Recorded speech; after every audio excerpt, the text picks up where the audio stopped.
जय वाल्मीकि, जय भीम, नमो बुद्धाय, जय मूल निवासी। दोस्तों और साथियों, मैं चरणदास टांक अपने अम्बेडकर डायलॉग्स यूट्यूब चैनल में आप सभी का एक बार फिर हार्दिक स्वागत और अभिनंदन करता हूं। दोस्तों और साथियों, जैसे मैं अपने अम्बेडकर डायलॉग्स यूट्यूब चैनल में हमेशा आप लोगों के साथ एक बात साझा करता हूं कि अम्बेडकर डायलॉग्स यूट्यूब चैनल हम बहुजनों, दलितों और अति दलितों के ऊपर ही आधारित है। और साथियों, मैं अपने इस अम्बेडकर डायलॉग्स यूट्यूब चैनल के माध्यम से बाबा साहब भीमराव अम्बेडकर जी, महात्मा ज्योतिराव फूले, माता सावित्रीबाई फूले और जितने भी हम बहुजनों, दलितों, अति दलितों के उद्धार करता रहे, या जिस किसी मनुष्य ने भी हम बहुजनों, दलितों, अति दलितों के उद्धार या हमारे लिए कार्य किया है, अम्बेडकर डायलॉग्स यूट्यूब चैनल उन बातों को अपने बहुजन समाज तक पहुंचाने का केवल एक माध्यम और जरिया है। जी हाँ साथियों, आज भी मैं अपने इस अम्बेडकर डायलॉग्स यूट्यूब चैनल के माध्यम से साथियों जो वीडियो आप लोगों के साथ साझा करने जा रहा हूँ, वह वीडियो साथियों एक इतना जानना अत्यंत है हम बहुजनों, दलितों और अति दलितों के लिए। तो मगर साथियों, जहाँ तक मैं समझता हूँ कि यह वीडियो आज का मेरा यह तो सभी जाति धर्म के लिए भी अत्यंत जरूरी है। जी हाँ साथियों, जैसे कि आपको याद होगा कि आज साथियों 3 जनवरी का दिन है। साथियों 3 जनवरी का दिन हम बहुजनों, दलितों, अति दलितों और साथियों खास तौर से महिलाओं के लिए, जी हाँ साथियों, महिलाओं के लिए, और महिलाएं भी केवल हम बहुजनों, दलितों और अति दलितों से नहीं साथियों, बल्कि सभी जाति धर्म से, जी हाँ साथियों, सभी जाति धर्म से महिलाओं के लिए एक ऐसा खास दिन है जिसकी डेट है 3 जनवरी। जी हाँ साथियों, 3 जनवरी को महिला क्रांति सूर्य माता सावित्रीबाई फूले जी का जन्मदिन है। तो साथियों, सबसे पहले मैं अपने सभी बहुजनों, दलित और अति दलित भाइयों और बहनों को आज 3 जनवरी के उपलक्ष्य में माता सावित्रीबाई फूले के जन्मदिन की हार्दिक शुभकामनाएं और बधाई देता हूं। साथियों, माता सावित्रीबाई फूले का जन्म 3 जनवरी 1831 को, जी हाँ साथियों, 3 जनवरी सन 1831 को नायगांव वर्तमान में सतारा जिले में एक किसान परिवार में हुआ था। जी हाँ साथियों, एक किसान परिवार में हुआ था। साथियों, इनके पिता का नाम, माता सावित्रीबाई फूले के पिताजी का नाम खंडोजी नेवसे पाटिल और माता का नाम लक्ष्मी था। साथियों, माता सावित्रीबाई फूले अपने परिवार में बेटियों में सबसे बड़ी थी, इसलिए माता सावित्रीबाई फूले का विवाह उस समय में पुरानी रूढ़ी रीति रिवाज के अनुसार मात्र 9 वर्ष की आयु में कर दिया गया था। और माता सावित्रीबाई फूले का विवाह महात्मा ज्योतिराव फूले, जी हाँ साथियों, महात्मा ज्योतिराव फूले, जो कि वह भी स्वयं 12 वर्ष के थे। साथियों, माता सावित्रीबाई फूले विवाह के उपरांत जब महात्मा ज्योतिराव फूले जी के साथ रहने लगी, क्योंकि महात्मा ज्योतिराव फूले एक समाज सुधारक, समाज चिंतक, अन्याय के विरुद्ध लड़ने वाले और हम बहुजनों, दलितों, अति दलितों के लिए संघर्ष कर रहे थे। जी हाँ साथियों, संघर्ष कर रहे थे। उसी में माता सावित्रीबाई फूले ने भी महात्मा ज्योतिराव फूले जी का साथ दिया। और साथियों, माता सावित्रीबाई फूले, साथियों, अब मैं एक ऐसी बात करने जा रहा हूं अपने इस वीडियो के माध्यम से, जो कि हम बहुजनों, दलितों, अति दलितों की बालिकाओं या महिलाओं के लिए ही जानना अनिवार्य नहीं है, अपितु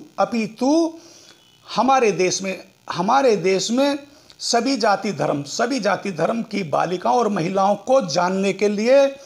अत्यंत जरूरी है। मगर जहां तक मैं समझता हूं कि साथियों, हमारे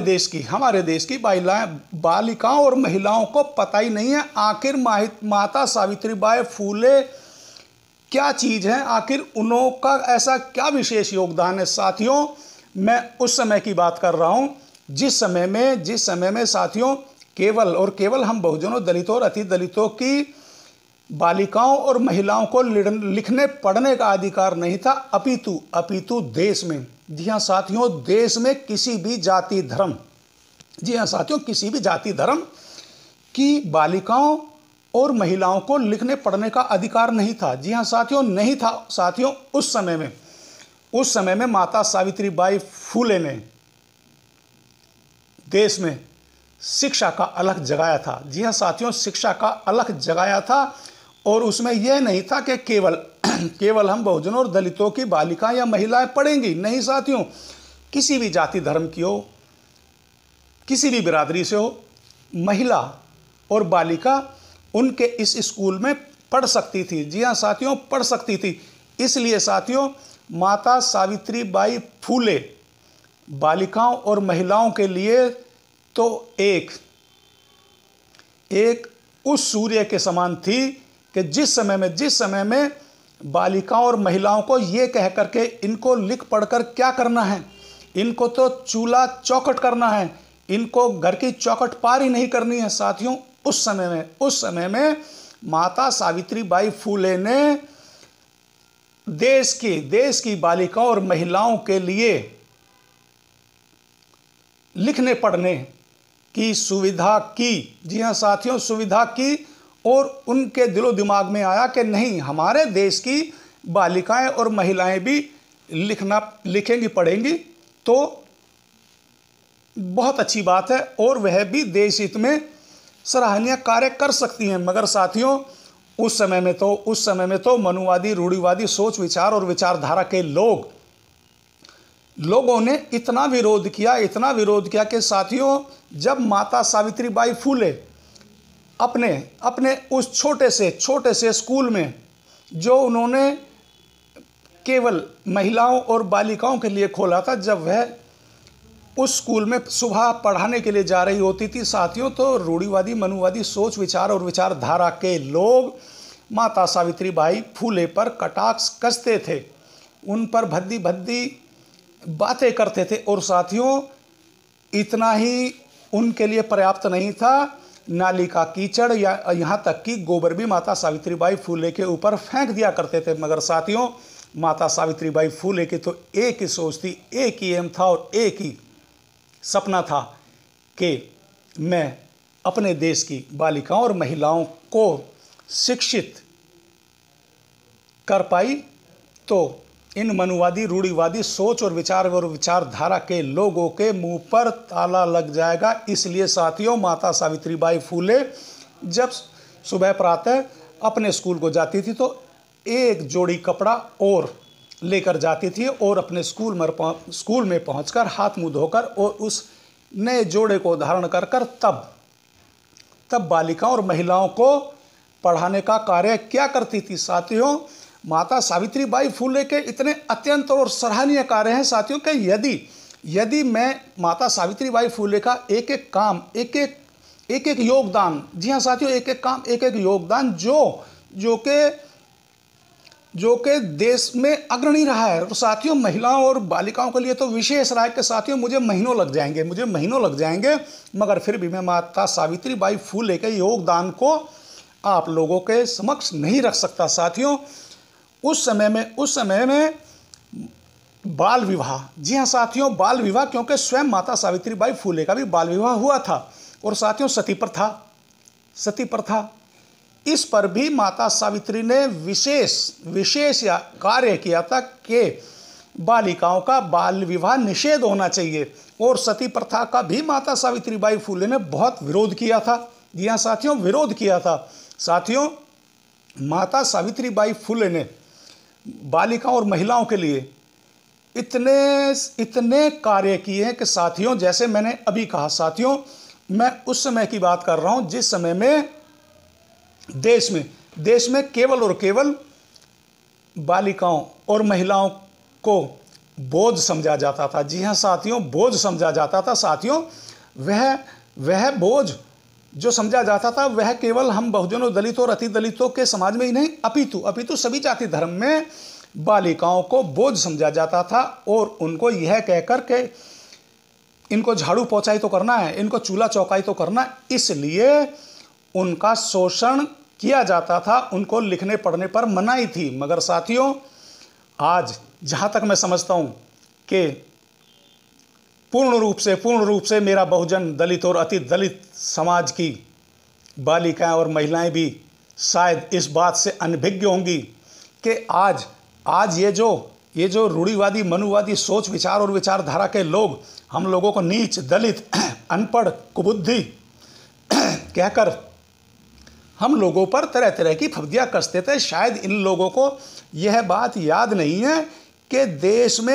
में सर्वप्रथम बालिकाओं और महिलाओं के लिए जो स्कूल, जो विद्यालय खोलने का काम किया था वह भी एक बहुजन, दलित और अति दलित समाज की महिला द्वारा ही किया गया था। जी हाँ साथियों, किया गया था। तो साथियों, वैसे तो माता सावित्रीबाई फुले एक ऐसी शख्सियत है, नारी समाज का एक ऐसा गौरव है, नारी समाज के लिए जिन्होंने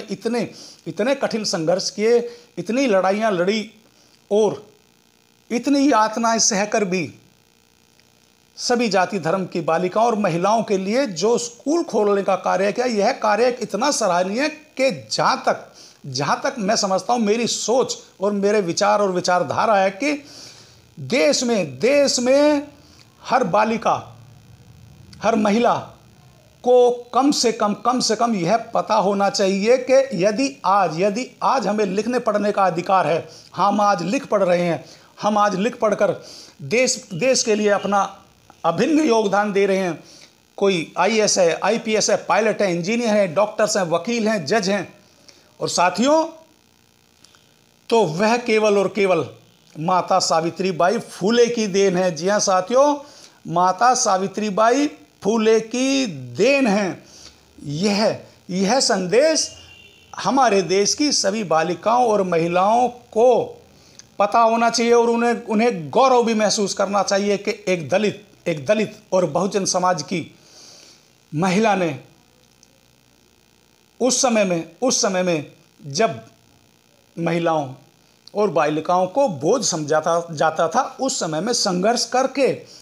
करके यातनाएं सहकर बालिकाओं और महिलाओं को लिखने पढ़ने का अधिकार दिलाया,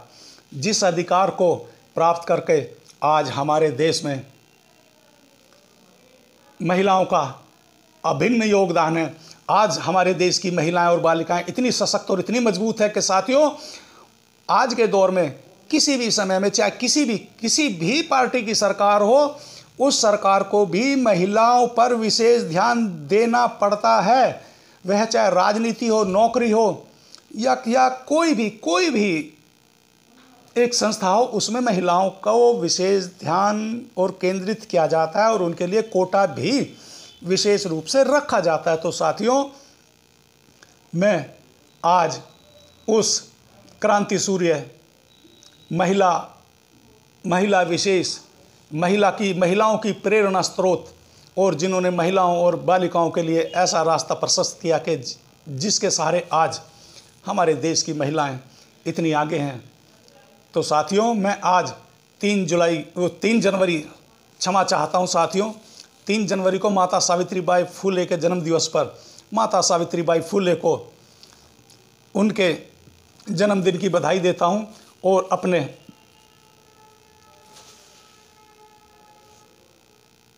अपनी महत्वाकांक्षा के सुमन भी अर्पित करता हूं। और सभी साथियों से एक प्रार्थना करूंगा अंत में कि साथियों, मेरे इस वीडियो को, यह वीडियो इतना अत्यंत और इतना ज़रूरी है कि इसको हर घर में, हर कोने में, हर फोन में और पूरे देश में बहुजनों, दलितों और अति दलितों तक पहुंचाना जरूरी है, ताकि हम बहुजनों, दलितों और अति दलितों की बालिकाओं और महिलाओं को यह पता होना अत्यंत जरूरी है कि आज के समय में भी जो गौरव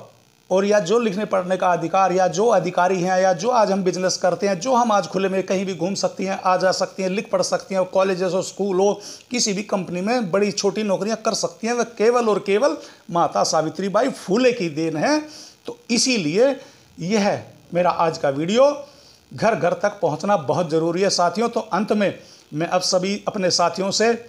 एक बार फिर एक प्रार्थना और अपील करूंगा कि साथियों,